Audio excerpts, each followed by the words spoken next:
ફતેપુરા તાલુકામાં દેશી ગાય નિભાવ ખર્ચ યોજનામાં મોટો ભ્રષ્ટાચાર આચરવામાં આવ્યો હોવાની લોકો દ્વારા રજૂઆત કરવામાં આવી। દેશી ગાય નિભાવ ખર્ચ યોજનાના લાભાર્થીએ ચાપાણીના રૂપિયા નહીં આપતા લાભાર્થીને આ યોજનામાંથી બાકાત કરવામાં આવ્યો। ગુજરાત સરકાર દ્વારા અને આત્મા પ્રોજેક્ટ દ્વારા દેશી ગાય આધારિત પ્રાકૃતિક ખેતી કરતા ખેડૂતોને દેશી ગાય નિભાવ ખર્ચ પેટે દર મહિને 900 રૂપિયા આપવામાં આવશે। આમ કરી એક વર્ષના 10,800 રૂપિયા સહાય આપવામાં આવતી હોય છે। ફતેપુરા તાલુકાના વાઘવડલા ગામના મછાર ચંદ્રસિંહ હરસિંહભાઈ આ યોજનાના લાભાર્થી હતા અને તેમને 1 થી 2 હપ્તા પણ મળી ચૂક્યા હતા, પરંતુ આત્મા પ્રોજેક્ટના કર્મચારી દ્વારા ખેડૂત લાભાર્થી પાસેથી ચા પાણીના નાણાં માંગવામાં આવ્યા, ત્યારે આ લાભાર્થીએ તેમને ચા પાણીના રૂપિયા નહીં આપતા તેમને આ યોજનાના લાભાર્થીમાંથી તેમનું નામ રદ કરવામાં આવેલ હોવાનું જાણવા મળ્યું।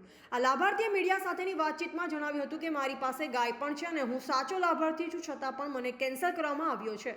ફતેપુરા તાલુકામાં ઘણા લાભાર્થીઓ એવા પણ છે તેમની પાસે ગાય પણ નથી અને પ્રાકૃતિક ખેતી પણ કરતા નથી, છતાં પણ તેમને લાભ આપવામાં આવે છે।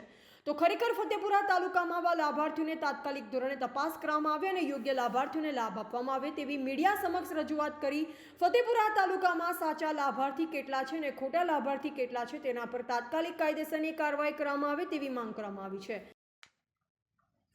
નમસ્કાર, હું વાઘવાડલા ગામનો રહીશ છું, તાલુકો ફતેપુરા, જિલ્લો દાહોદ। મારું નામ મછાર ચંદ્રસિંહ હરસિંહભાઈ છે। મેં સરકારશ્રીએ એક યોજના લાગુ પાડી હતી કે ગાય આધારિત પ્રાકૃતિક ખેતી, જેના અંતર્ગત મેં મારું ફોર્મ ભરેલ, પણ સરકારશ્રીના 2 હપ્તા મને મળી ચૂક્યા છે અને મારી પાસે ગાય હયાત છે, છતાં મને રદબાતલ કરી દેવામાં આવ્યો છે। આ સરકારશ્રીના મૂકેલા સુપરવાઇઝરો દ્વારા અથવા તેમના મળતિયા દ્વારા સુપરવિઝન કરાવવામાં આવે છે અને ખરેખર ગાય નથી તેવા લાભાર્થીઓ પાસે ₹1000ની લાભ લઈ તેમને કાયદેસરની યોગ્યતા આપી તેમને લાભ આજ સુધી અપાવવામાં આવે છે, જ્યારે હું કાયદેસરનો ગ્રાહક હોય તેમ છતાં મારું ફોર્મ કેન્સલ કરી દેવામાં આવ્યું છે, જેથી મને આજે ગાય આધારિત ગાય માટે પાલન માટે પૈસા મળતા નથી, જે મારી રજૂઆત છે। આપ સાહેબે યોગ્ય તપાસ કરી ફતેપુરા તાલુકાના સાચા લાભાર્થીઓની તપાસ કરવા વિનંતી છે।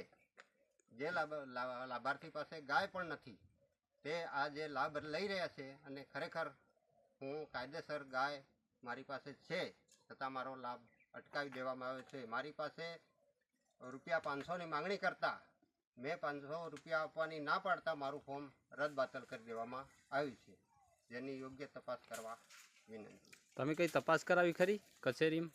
હું દાહોદ આત્મા પ્રોજેક્ટમાં ગયો હતો, મારું સ્ટેટમેન્ટ પણ બતાવ્યું, પણ સાહેબે મને એવું કીધું કે એકવાર રદ થયા પછી અમે કંઈ પણ કરી શકતા નથી, જેથી મને ન્યાય મળ્યો નથી। રિપોર્ટર કિરણ ડામોર, બોધિક ભારત, ફતેપુરા।